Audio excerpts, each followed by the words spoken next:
धारा में जुड़े हैं, डॉक्टर, इंजीनियर, IAS, IPS, वकील तक बने हैं। और उसके साथ चमार, वाल्मीकि, पासी, धोबी, कोरी, खटीक, तमाम जितनी जातियां शेड्यूल कास्ट की उत्तर प्रदेश में 66 जातियां, वो सब लोग अगर इस भेदभाव के बाद आगे बढ़ने का अवसर उनको मिला है, नौकरी रोजगार मिला है, तो इस आरक्षण की वजह से मिला है। एक तरफ ये 33% आरक्षण महिलाओं को देने का काम जो है, उस बिल को पार्लियामेंट में पास कराने का काम करते हैं। एक तरफ ये 2019 में आरक्षण के विरुद्ध EWS लाके, मैंने आपको कहा था कि आपको नेता पहचानना हो तो उसके कर्मों के आधार पर पहचाने, उसके जाति के आधार पर नहीं। आप महसूस करके देखो, जितने पढ़े लिखे लोग हैं इस मंच पे, मेरी बात को एकदम हाथ करके नकार देना अगर मैं गलत बोल रहा हूं। क्या EWS संविधान सम्मत है? बताइए, मैं गलत तो नहीं कह रहा हूं। EWS संविधान में आरक्षण का प्रावधान क्या आर्थिक आधार पर है? तो EWS जब लागू और हमारे नेताओं ने हाथ खड़े करके उसका समर्थन किया, तो बताओ वो संविधान पे हमला था या नहीं था? बताओ। और मैं कहता हूं कि आजाद भारत में संविधान पे इससे बड़ा हमला नहीं हुआ होगा, क्योंकि कमजोर वर्गों के बहुत सारे हिस्से को लूटने का काम इसके पीछे दरवाजे से किया गया है। अगर आप नहीं जानते तो आज का बैकलॉग उठा के देख लो, आपको पता लग जाएगा कि पहले जिस बैकलॉग से हजारों बच्चे नौकरी लगते थे, आज वो जीरो हो गया। पहले गांव से हर साल कुछ बच्चे पटवारी बनते थे, कुछ बच्चे सेक्रेटरी बनते थे, कुछ लोग अर्धसैनिक बलों में जाते थे, ITBP में, CSF में, CRPF में, SSB में। 10 साल हो गए। कुछ बच्चे टीचर बनते थे, कुछ बच्चे पुलिस में जाते थे, 10 साल हो गए। कुछ रेलवे में जाते थे। अब बता, कोसों कोसों दूर भी नहीं पता लगता किसी का बच्चा रोजगार पे लगा। और दूसरी तरफ अपने पूंजीपति मित्रों को खुश करने के लिए सरकार सारे इंतजाम कर रही है।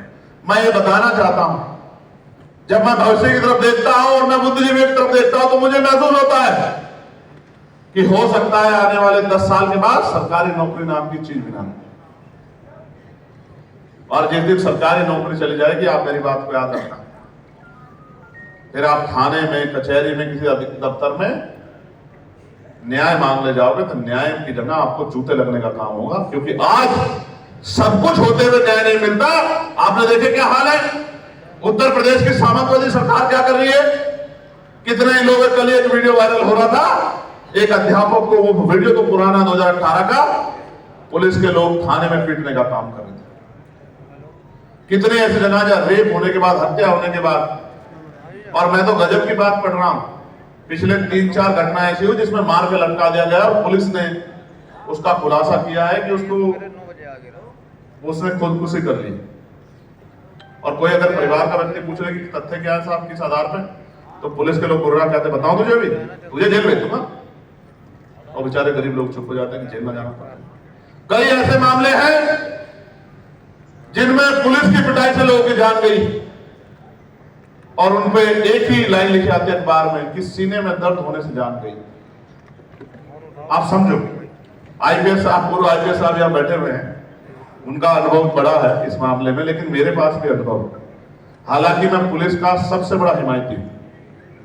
आपको पता होगा पार्लियामेंट में पुलिस के कर्मचारियों को 8 घंटे की ड्यूटी मिले, उनको सप्ताह में 1 दिन छुट्टी मिले, जैसे और कर्मचारियों को मिलती है, उनकी वेतन विसंगतता दूर हो, बॉर्डर स्कीम खत्म की जाए, इसकी मांग अगर किसने उठाने का काम किया तो वो एडवोकेट चंद्रशेखर आजाद ने किया।